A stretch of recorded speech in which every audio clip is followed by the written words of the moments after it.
Morning. Happy Monday. This is the 28th day of June, my birthday month, and this is the 16th episode of The Hero Show. I don't know how that happened, but it's happening. So, The Hero Show is hosted by me. I'm Sekou Wright, and HERO is an acronym.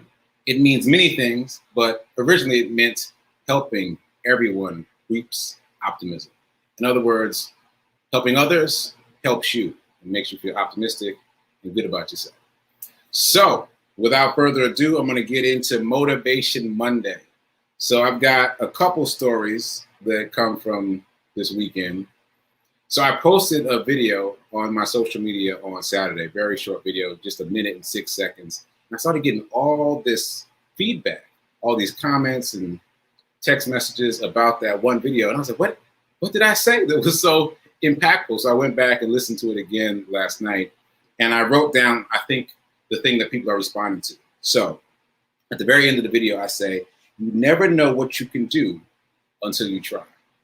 And that's not rocket science, but I think it's a good reminder. And I think that's why people are responding to it. You never know what you can do until you try. So this dovetails nicely with some of my reading over the weekend. I was reading about self-imposed limitations.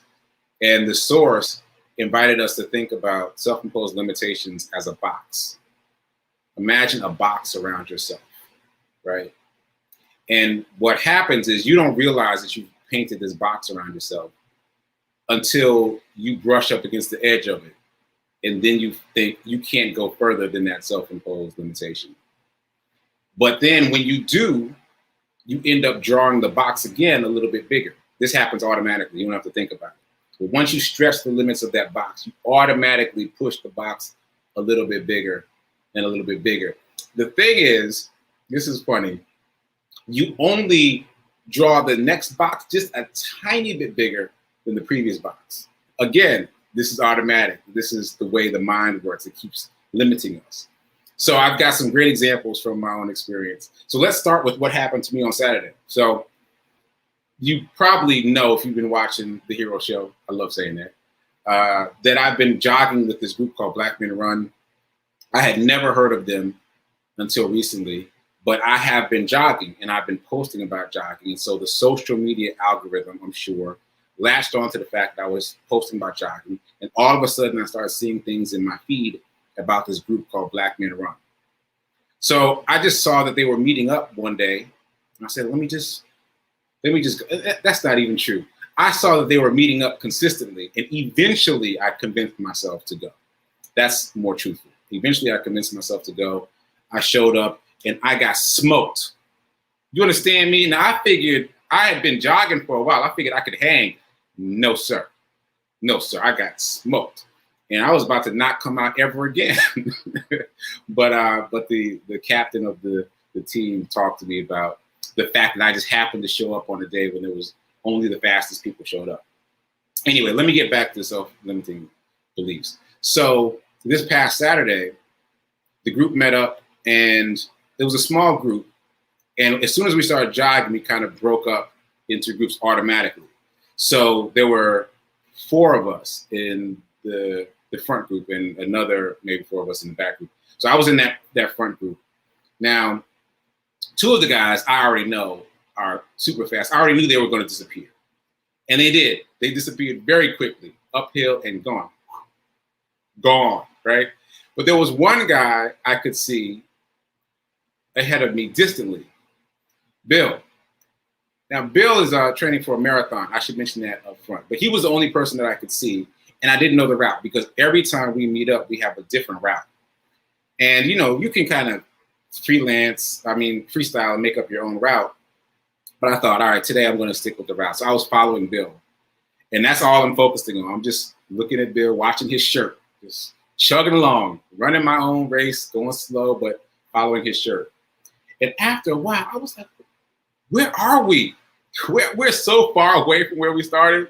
And at that point, I thought, well, I can't stop following him now. I'm not going to freestyle because I don't know where I am. Let me keep following him to get back to where we're supposed to be. So I kept doing that. And by the time I got back, I had run 7.78 miles. Now, I told someone this yesterday, and they asked me if I walked. Yeah, I took a walk break somewhere. There was a point at which I couldn't find Bill, and I was like, okay, wait, I don't know where I am. Let me figure out where I am. And so I walked a little bit, and then I got back to it. After a while, I figured out, I got my bearings, I started jogging again. So I'd say it was 98, 99% jogging and a little bit of walking, which, by the way, is okay. I've noticed that many of the people in the group walk a little bit to catch their breath, take a drink, use the restroom, but they get back to it. That's the point. Get back on the horse, get back to it. Okay, this is important.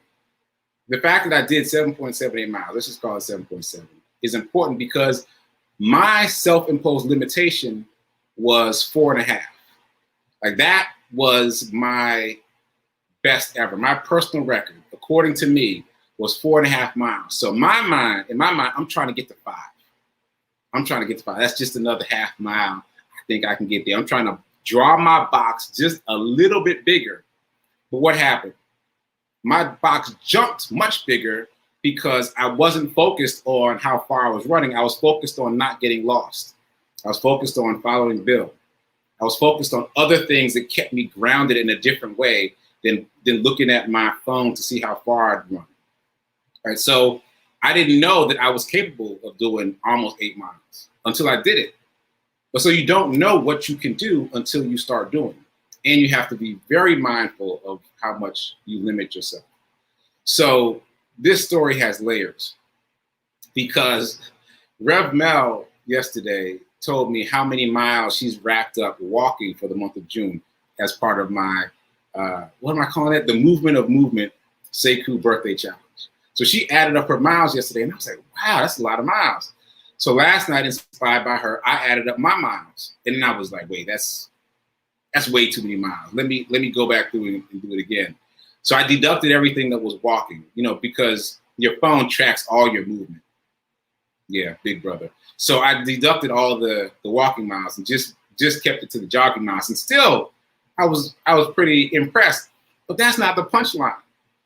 The punchline is, as I was thinking, oh, I gotta just get to 5 miles. My best ever was 4.5. I just gotta get to 5, and then I'll feel like maybe I can get to 5.5, then maybe I can get to 6. As I was adding up the miles last night, I realized that I've already run 6.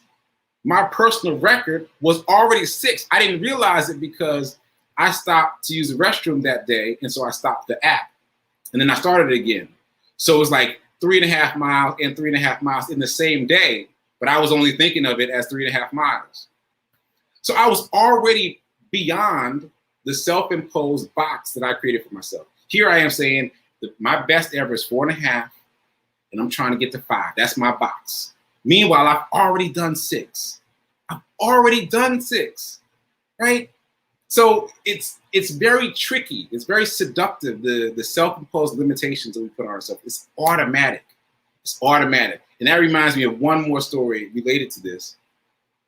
We Black Men ran with Black Girls Run, a sister organization, and East Nasty Runners. That's slang for East Nashville. So we all ran together, 3 groups at the same time. Huge event. And there are a lot of lessons from this event. But I'll skip to the end. At the end, we're all talking, and they were asking me, the other Black Men Run guys were asking me about my next goal. Was I training for a marathon? And I was like, now stop, stop. I am trying to get to 6 miles. That's what I said then. I'm trying to get to 6 miles, not knowing that I'd already run 6. I'm trying to get to 6. And one of them said, well, you already did 3 just now today.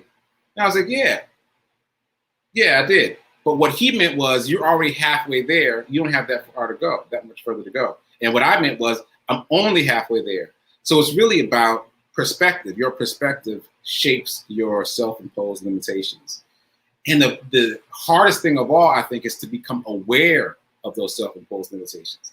Because the second he asked me about training for something longer, half marathon, I was like, no, easy now. I'm just trying to get to 6, not realizing that I'd already gotten to 6 and that I was capable of more.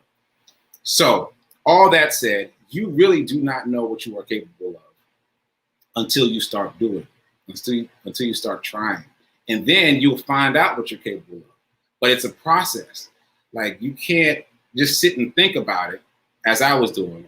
I was thinking about, all right, here's the 4.5, maybe I can get to 5. You can't do that. You've got to just get out there and try to do more than what you think you can do, because you can always do more than you think you can. Always. Right now, you can do more than you think you can, but you got to believe it. All right. So those are my stories. There's more. There's more, because people think that because I've been in this fitness space for all of the quarantine, that it's gotten easy to me. And I just want to emphasize, it hasn't gotten easy. And I recognize now that it won't get easy. The trick is you get stronger. My mind has gotten stronger. I'm better able to push past the excuses, but the excuses still come. The excuses still come. So anyway, that's my lesson. Be mindful of your self-imposed limitations. First of all, be aware that they already exist. You have already painted a box around yourself and put yourself in that box. I know, because that's what I did. So you have to become aware of your self-imposed limitations and start to stretch past them. So that's your homework. Your homework is to try to become aware of your self-imposed limitations as you move through the day. When someone suggests to you something that you can't do and you start pushing back, become aware of that so you can start drawing a bigger box around yourself. All right, so I'm going to do the hero update in 1 second.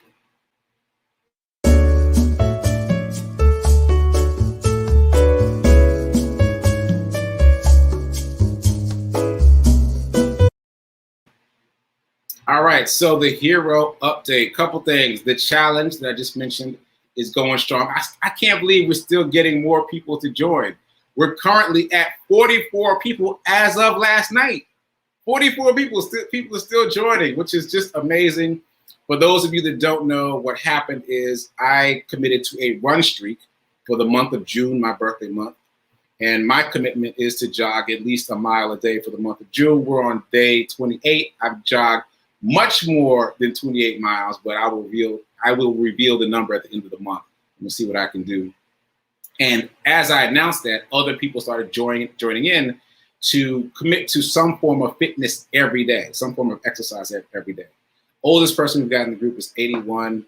The most recent person is just last night, so it's still going. One person has committed to doing exercise every day until her birthday in September. So it's above me now. It's above me. I'm glad that I was a spark, I was the inspiration, but it's gotten so much bigger than I could have ever imagined. Way bigger, because I only intended it to be for me, but it's a whole thing. So it's a movement. So that's the latest on that. Also, I'm still doing the t-shirt and sock drive. I am gathering brand new hero shirts in support of Project Love Strong's third annual event, Tees and Tea. It's coming up July 24th, and my intention is to show up with lots of brand new hero shirts and also brand new hero socks, and also be able to donate monetarily to their nonprofit. I'll put the website up. It's just giveherohoodies.com. And yes, I know I need to change the name because we're much bigger than hoodies now. We got t-shirts, socks, masks, and all these things are designed to give brand new clothing items to the unhoused, to give them a sense of pride and give them a wearable affirmation that will help them. And also to donate money and resources to the nonprofits that are on the front lines of the fight against homelessness. So please check out the website, giveherohoodies.com, until I change the name. And please help me give back. I'm very excited to be doing that work. And I think that's it for today. Please tune back in at 9:30 Central Time, 10:30 Eastern Time for Sit with Rev Melissa. I will be producing that show, and I'll probably be popping in to say a few words about the sermon. Until then, keep doing, start doing, keep doing, be a hero, be your own hero, and remember that now is better than perfect.